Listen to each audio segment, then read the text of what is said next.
So, Dr. Parmjeet Parmar in jail, Parmar. Fiscal Sustainability and System Integrity Amendment Bill.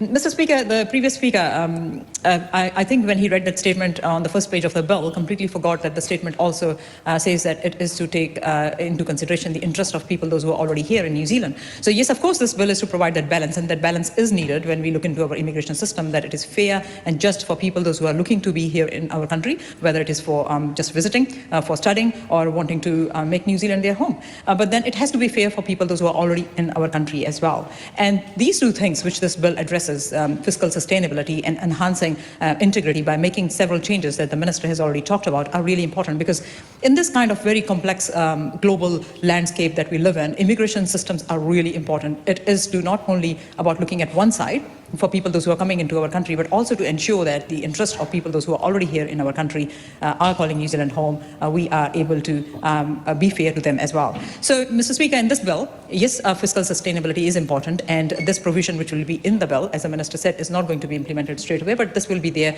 so that if needed, this can be actually implemented. And this is to expand the immigration levy payer base. And that is very, very clear in the bill, that it will have to be justified to which groups this expansion can be done to. And this kind of levies, through regulation that the Minister can make, will have to be justified on the basis of the link. As it says, if other people are benefiting from that, then they will be included in that levy payer base. For example, if an employer is bringing somebody from overseas and that person comes on a temporary work visa, that person can become that expanded group. Or if it is some education providers, those who provide education, those who are signatory providers are providing education to international fee-paying students, they can be included in that group. So Minister will have to justify the linkage before that expansion can be done. Coming to other issues, Mr. Speaker, as this bill is making several changes, and I want to touch on only a few in the limited time that I have. Migrant exploitation is a very, very big issue. It's a very serious issue, and it happens in so many different forms. And some of the forms are visible, some of the forms are still invisible.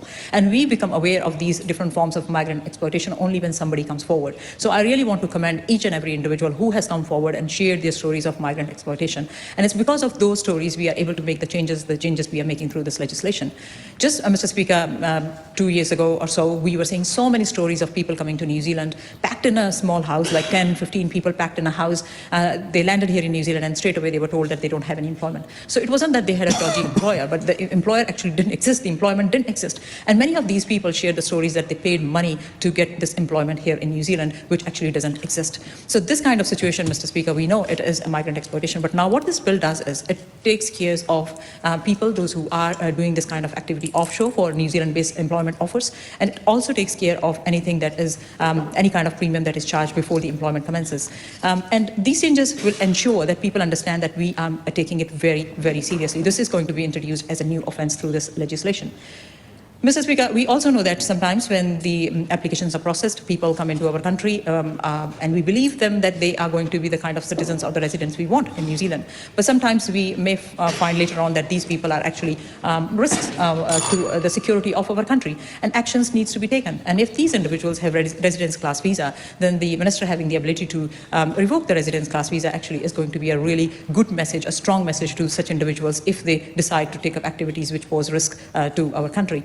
And very clearly it has been said that if we consider that there is going to be threat for them in their own country, they won't be deported straight away, but they will lose the rights of being residents here with the Minister revoking residence class visa for such individuals. And Mr. Speaker, with that, I would say that this is a good bill and we support this bill and commend this bill to the House. Thank you. The Honourable Katie Costello. Mr. Speaker, I rise on behalf of New Zealand First to speak in support of the Immigration, Fiscal Sustainability and System Integrity Amendment Bill at its first reading. This bill delivers on a key component of our coalition agreement and party values in strengthening protections that ensure our immigration system serves the needs of our country and the needs of those who are migrating to New Zealand. This is a complex piece of legislation in that there is a lot of moving parts, but at its core it is a simple recognition that we can do better. It respects the importance and value of immigration to New Zealand and our economy. It respects the contribution that our migrant population pays to New Zealand. And it does this by providing some protections, some fundamental protections around the area of exploitation, which is an area I have worked significantly in and recognise the incredible harm that it does not only to the individuals but to our reputation as a country. So the more that we can do to make this legislation workable, practical and fiscally sustainable is really important as we move forward to achieve the targets we have as a government for our economy.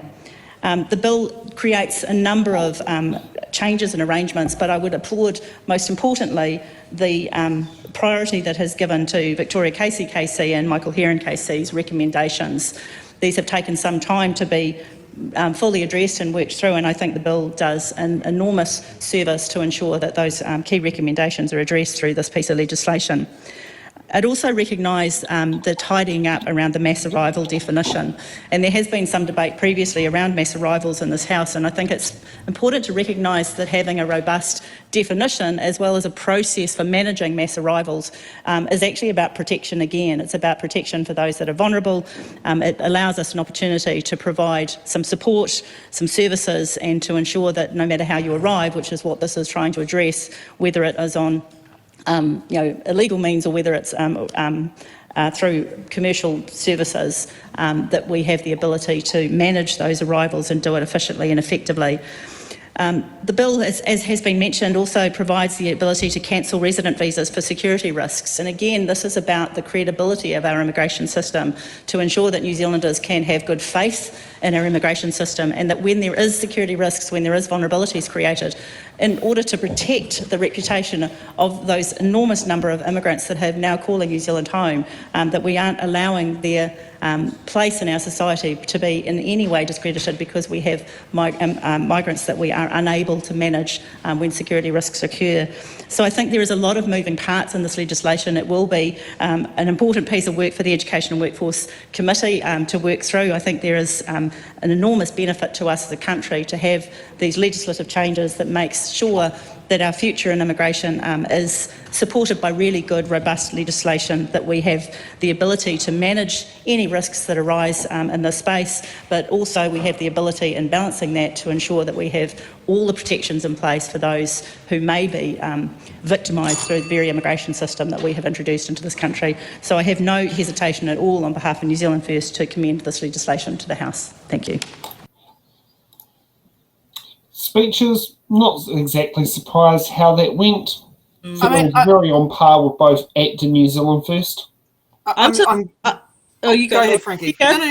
No, you go. I haven't seen a suit with shoulder pads since the 80s. I just want to big ups for that. And if you've seen Jim and the Misfits, same here, everything. So it was like going back in time, but also I listened. So yeah, no surprises there. I think when they say they get to manage, they're going to get to say, yeah, you've got money to pay in and you don't. That's how I see that going, but that's my opinion. I think Casey wears that because of her body shape.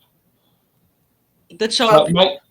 So it makes her body, so wearing it makes her body look a bit more uniform and doesn't look as big as she is. Yeah. But the hair, Sam, what's the hair, man? What's that for? Well, it's the sheer police officer look as being an ex-cop. Honestly, I can't take anyone seriously. I'm going to go full geek here. Okay, I love DC Comics. I love to read them. I read them very bigly. But how yes, much hairspray is that getting into the ozone layer? That's what I want. I want to know how many bird life or fish or anything are dying because of that amount of hairspray in the ozone. I don't know. She's cosplaying as Amanda Waller from that hair does feel quite 80s, but it does also feel a bit sheer as well. From one of her hairstyles, I think it's from the Turn Back Time music video. It's like hologram. It's like party and business at the same time. What's going on? It's just too much. I thought she was cosplaying as Amanda Waller from DC Comics. Yeah, she's an ex-cop. Do you remember when Greg O'Connor used to be the president of the Police Association, which is the police's union? One of his vice presidents was Casey Costello. Now, Greg O'Connor was in the role for over 20 years and would have had multiple ones, but Casey Costello was at one stage alongside Greg. But you can tell I'm going to go peak geek here, but Greg O'Connor, he looks like fucking Cecil from Invincible. Sorry, Right. just gonna put that out there. He looks like Cecil from Invincible. He's got the red This is tie not and everything. Miami Vice. This is Aotearoa. Let me understand that. Wow, I'm surprised. Yeah, she's got a lot of flair. Put it this way: when the Port Waikato by-election happened, I was rooting for Casey to win. I'm Okay, sorry. I think it's time to wrap up the show. Okay, so the bills that we that are coming for legislation.